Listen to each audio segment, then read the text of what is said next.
Tu sais ce qui m'a frappé récemment? Le nombre de gens qui me disent qu'ils veulent investir, mais qui ne le font pas. Pas parce qu'ils n'ont pas d'argent, pas parce qu'ils ne comprennent rien à la finance, mais parce qu'ils ont peur. Peur de se tromper, peur du bon moment, peur de tout perdre. Et cette peur-là, elle paralyse. Elle te coûte chaque mois que tu attends. Alors aujourd'hui, je vais te montrer exactement comment j'investis en 2026, sans me prendre la tête, sans passer mes nuits à surveiller des graphiques, sans avoir une boule au ventre chaque fois que les marchés bougent. Et spoiler, ce n'est pas une méthode secrète. C'est une méthode simple, tellement simple que tu vas peut-être te demander pourquoi personne ne t'en a parlé avant.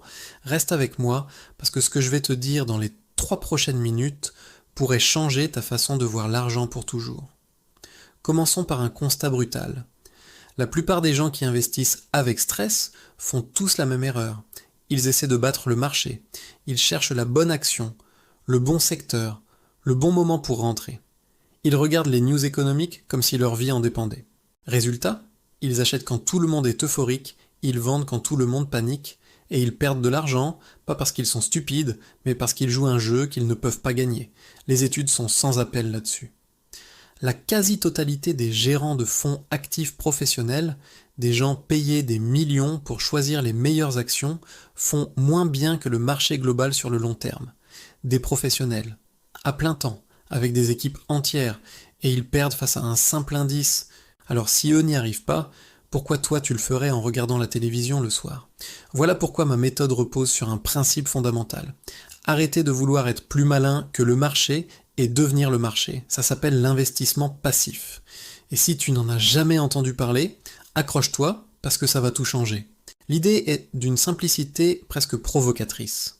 Tu achètes un ETF, un fonds indiciel qui réplique la performance d'un grand indice boursier. Le MSCI World, par exemple, qui regroupe plus de 1000 des plus grandes entreprises mondiales. Apple, Microsoft, Nestlé, LVMH, Samsung. Le gratin mondial. En une seule ligne d'achat, tu es exposé à des centaines d'entreprises réparties sur tous les continents. Tu ne paries pas sur une seule boîte. Tu ne paries pas sur un seul secteur. Tu paries sur l'économie mondiale dans son ensemble. Et sur le long terme, l'économie mondiale a toujours progressé.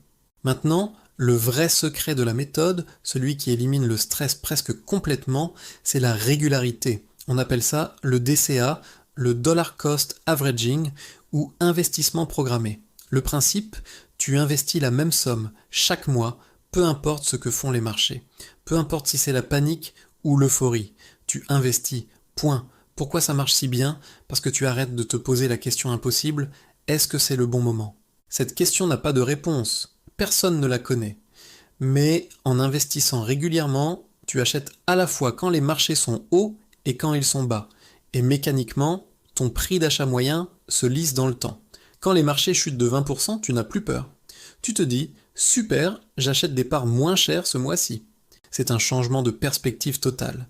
Et c'est là que le stress disparaît vraiment. Prenons un exemple concret.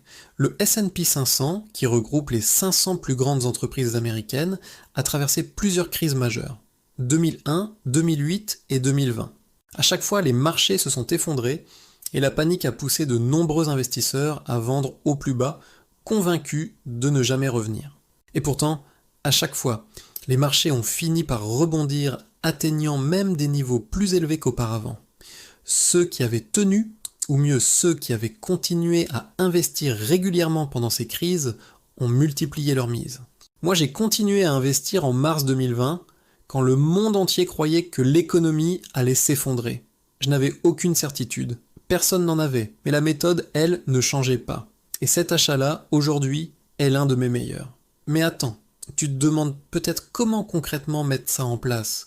Parce que la théorie c'est bien, mais si tu ne sais pas par où commencer, ça reste un simple souhait. Voici exactement comment je procède. J'utilise un courtier en ligne. En France, des plateformes comme Trade Republic ou DEGIRO sont très populaires et accessibles. J'ouvre un plan d'épargne en action, le fameux PEA, qui est l'enveloppe fiscale la plus avantageuse disponible en France. Après 5 ans de détention, tu ne paies presque aucune taxe sur tes gains, juste les prélèvements sociaux. C'est un avantage énorme que trop peu de gens utilisent. Ensuite, je choisis un ou deux ETF maximum. Le MSCI World pour l'exposition internationale, parfois un ETF S&P 500 pour renforcer l'exposition américaine. Et chaque mois, le même jour, je fais mon virement. Je n'y pense même plus. C'est automatisé dans ma tête, presque comme un loyer inversé. Au lieu de payer quelqu'un d'autre, tu te paies toi-même en premier. Est-ce que ça veut dire qu'il ne se passe jamais rien, que tu poses ton argent et tu oublies pour toujours? Presque. La vraie beauté de cette méthode, c'est qu'elle demande peu de temps et peu d'attention.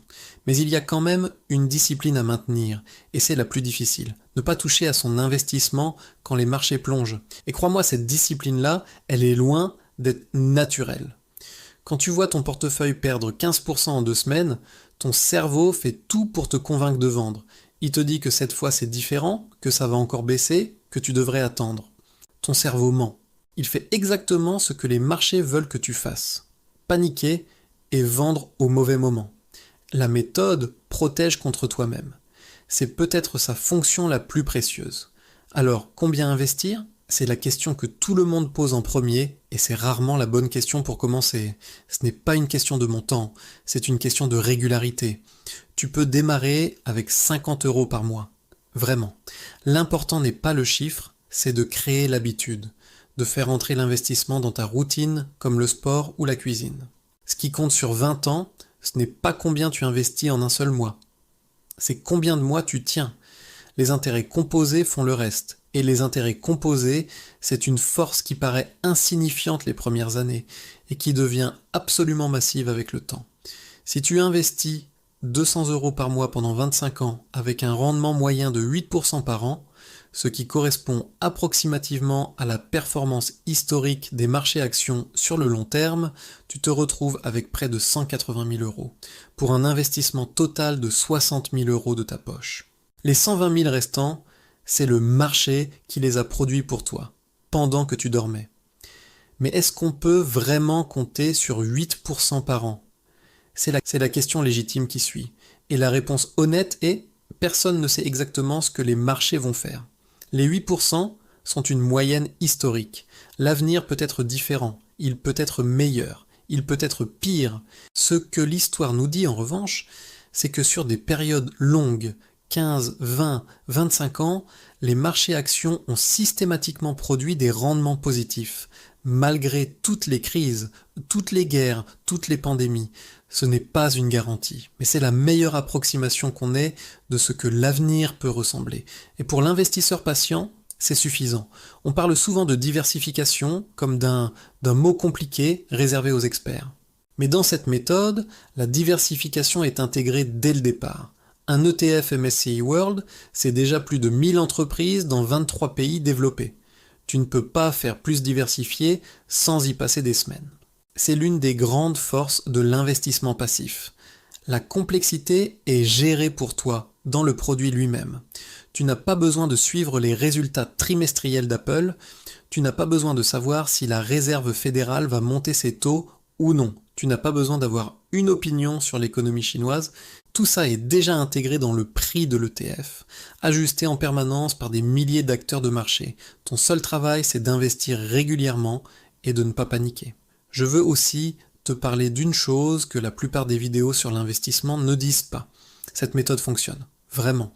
Mais elle n'est pas excitante. Elle ne va pas te donner l'adrénaline de suivre une action qui explose en une journée. Elle ne va pas te permettre de raconter à tes amis que tu as multiplié ta mise par 10 en 2 mois. Et c'est précisément pour ça que beaucoup de gens l'abandonnent. Pas parce qu'elle ne marche pas, mais parce qu'elle est trop calme, trop silencieuse, trop ennuyeuse. Dans un monde qui glorifie les coups de génie, l'investissement passif est profondément anti-spectaculaire. Mais l'anti-spectaculaire, sur 20 ans, bat presque tout le reste. L'ennui bien investi, c'est la voie royale vers la liberté financière. En 2026, les marchés sont volatiles. L'inflation, les tensions géopolitiques, l'incertitude économique. Il y a 1000 raisons de se dire que ce n'est pas le bon moment. Il y en aura 1000 autres l'année prochaine, et l'année d'après. Il y a toujours une bonne raison d'attendre. Et pendant que tu attends, l'argent qui dort ne travaille pas pour toi. La meilleure stratégie, c'est celle que tu maintiens. Pas celle qui semble parfaite sur le papier, mais que tu abandonnes à la première tempête. La régularité, la simplicité, la discipline. C'est ça ma méthode. Si ces méthodes t'ont été utiles, pense à liker et à t'abonner pour ne rien rater. On se retrouve très vite pour t'aider à reprendre le contrôle de ton argent.